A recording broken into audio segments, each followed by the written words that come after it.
What's going on, guys, and welcome back to another video. So I want to address something because a lot of people have been asking, should we be worried about the Build Back Better Act? Will it be passing? How much is it going to cost? What should we expect moving forward?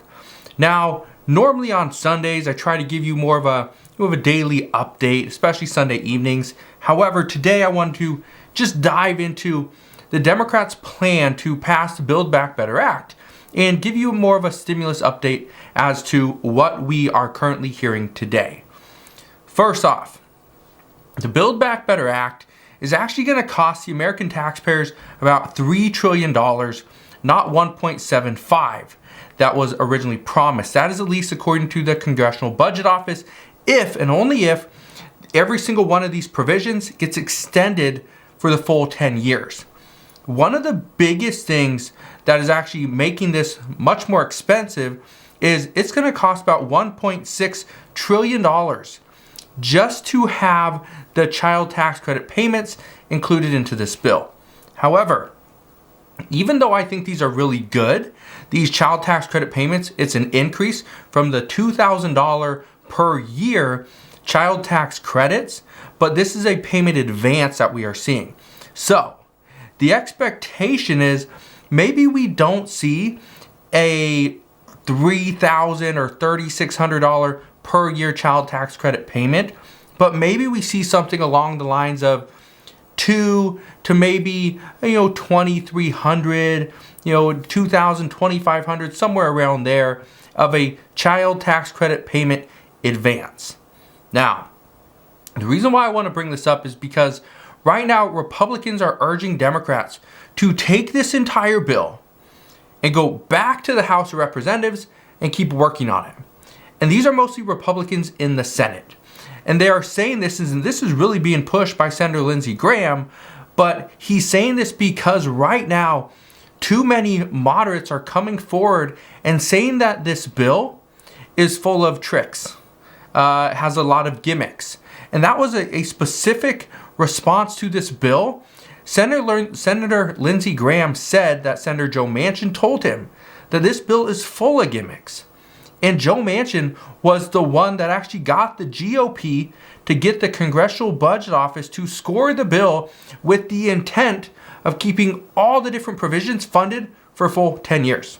So, why is this so important? This is important because one of the biggest concerns that many moderate Democrats have at this time is that this bill is not going to be fully paid for.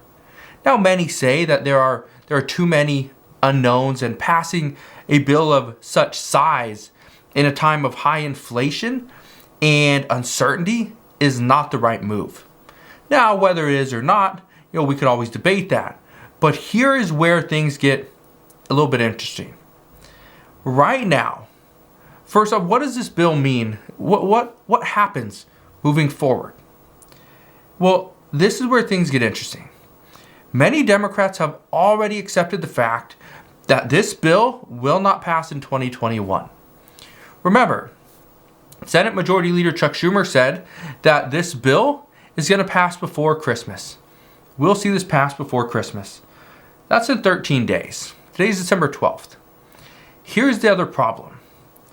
This bill, in order to extend the child tax credit payments and not see a lapse in payments, we would have to pass this bill not by December 24th or 25th, but by December 28th, which again, this is when lawmakers are still supposed to be on recess.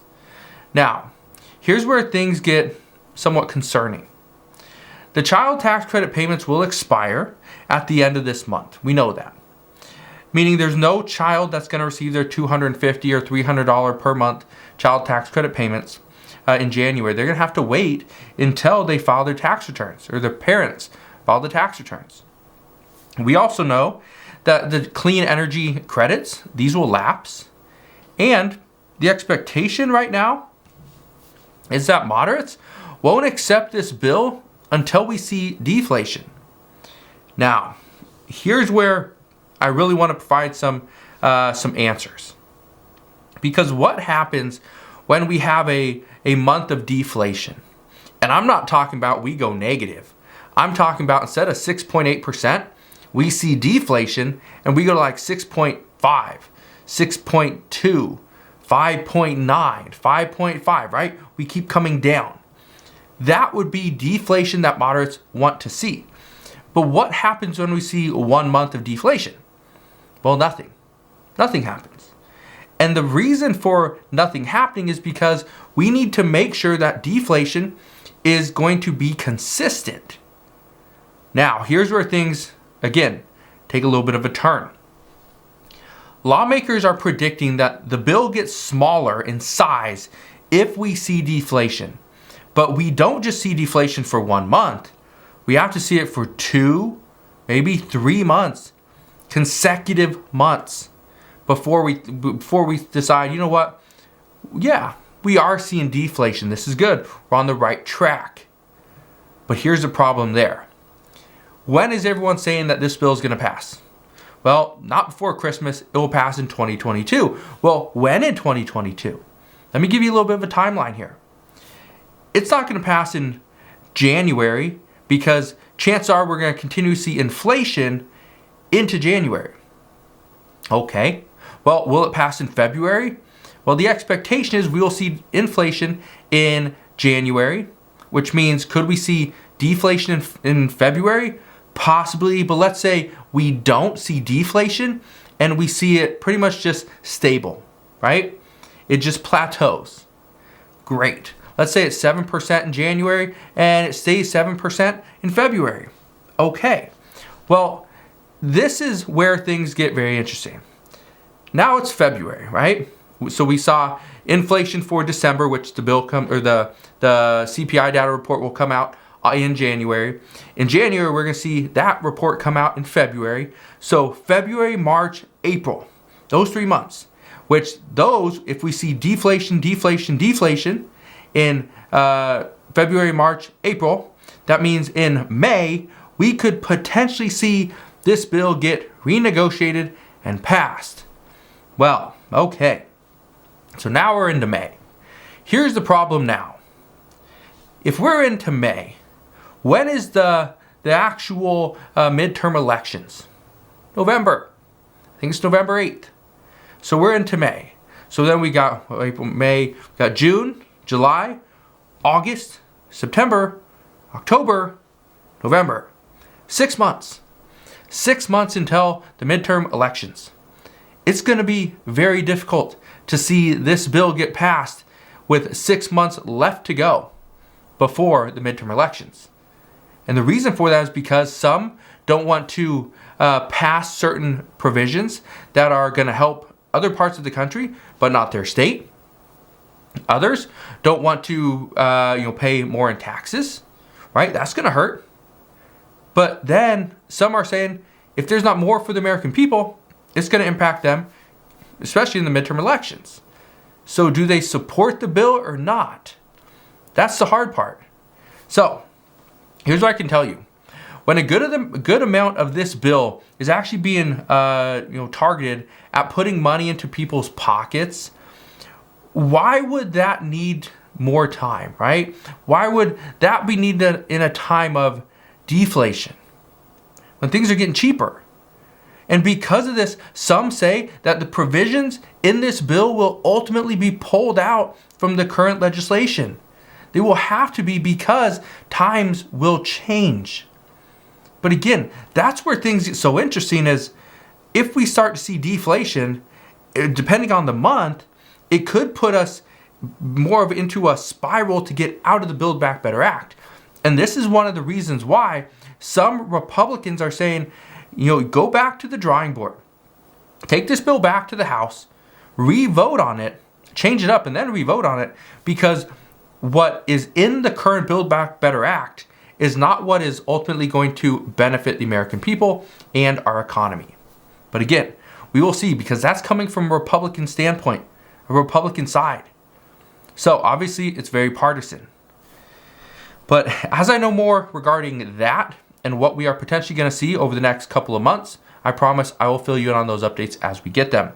One of the things I'm doing, I don't know if you've noticed this, but I've been putting together more videos, not actually talking about the stimulus package or infrastructure or even Congress at all. Just talking about more finance. Earlier today, I actually did a video talking about how Americans are spending more money. I give you a couple ways to actually save money during this holiday season, and let me know what your thoughts are on those style of videos. I really like doing those because I get to answer different questions that you guys ask. So again, thank you guys for doing that. But let's get into some COVID news for today. Today, actually just a short while ago, Governor Jared Polis, he's a Democrat in Colorado, he has said that the COVID emergency is over. And he also stated, and I quote, "Everybody had more than enough opportunity to get vaccinated. Hopefully, it's been at your pharmacy, your grocery store, a bus near you, or even big events. At this point, if you haven't been vaccinated, it's really your own darn fault." Now, here's why I think this is very important. It's a similar sentiment that many people are currently believing at this time, is those that with underlying conditions are the ones that are making everyone else worry. People that are not vaccinated are causing our numbers to go up and be somewhat elevated. And if people just got the vaccine, then we could all get out of this entire mess. Or at least if those with underlying conditions and do not want to go and get the vaccine, those people should almost be forced to, according to many reports. And the reason for this, and again, this comes down to multiple reports trying to put it all together. Some are saying they should either be required to, and there's other countries that are considering actually fining people over the age of 60 years old if they do not get a vaccine. But what some are saying is, if we cannot separate the two groups, the people that are healthy or younger, vaccinated, versus the people that are unvaccinated with underlying conditions, if we can't separate those two and show those numbers completely separated, then if we could do that, this would change the way our numbers are reported, and we could actually go back to normal. At least that's according to multiple reports. But keep this in mind, this could actually take some time. But the reason why I wanted to bring this up is because I thought this was interesting. That the reports are coming in saying that people with, way more people with underlying conditions are actually being negatively impacted by this COVID virus. Whether it's Delta or the Omicron variant, doesn't matter. But what matters is, what are your underlying conditions? What's your health history? That's what matters. So again, I'm just trying to bring you the facts right now. There's a lot of stuff being said. There's a lot of back and forth whether everybody should get vaccinated. I know there's still a lot of people pushing to make sure or try to get any airline, any flight, that you must be vaccinated in order to even jump on an airplane. So we'll see what happens. I don't see that happening as a domestic requirement, but it could. Okay, so as soon as we get more information on that, I promise I will bring you that update as soon as I get it. I just want to thank you guys for watching. Have a wonderful rest of your Sunday evening. Hopefully you guys have an incredible week this week as well. Do me a favor, if you enjoyed today's video and you are enjoying these daily uploads, go ahead, hit that like button. It really does help out the channel. Also, consider subscribing so that you can stay up to date on everything that's going on. So again, thank you guys for watching. I'll see you guys on the next one.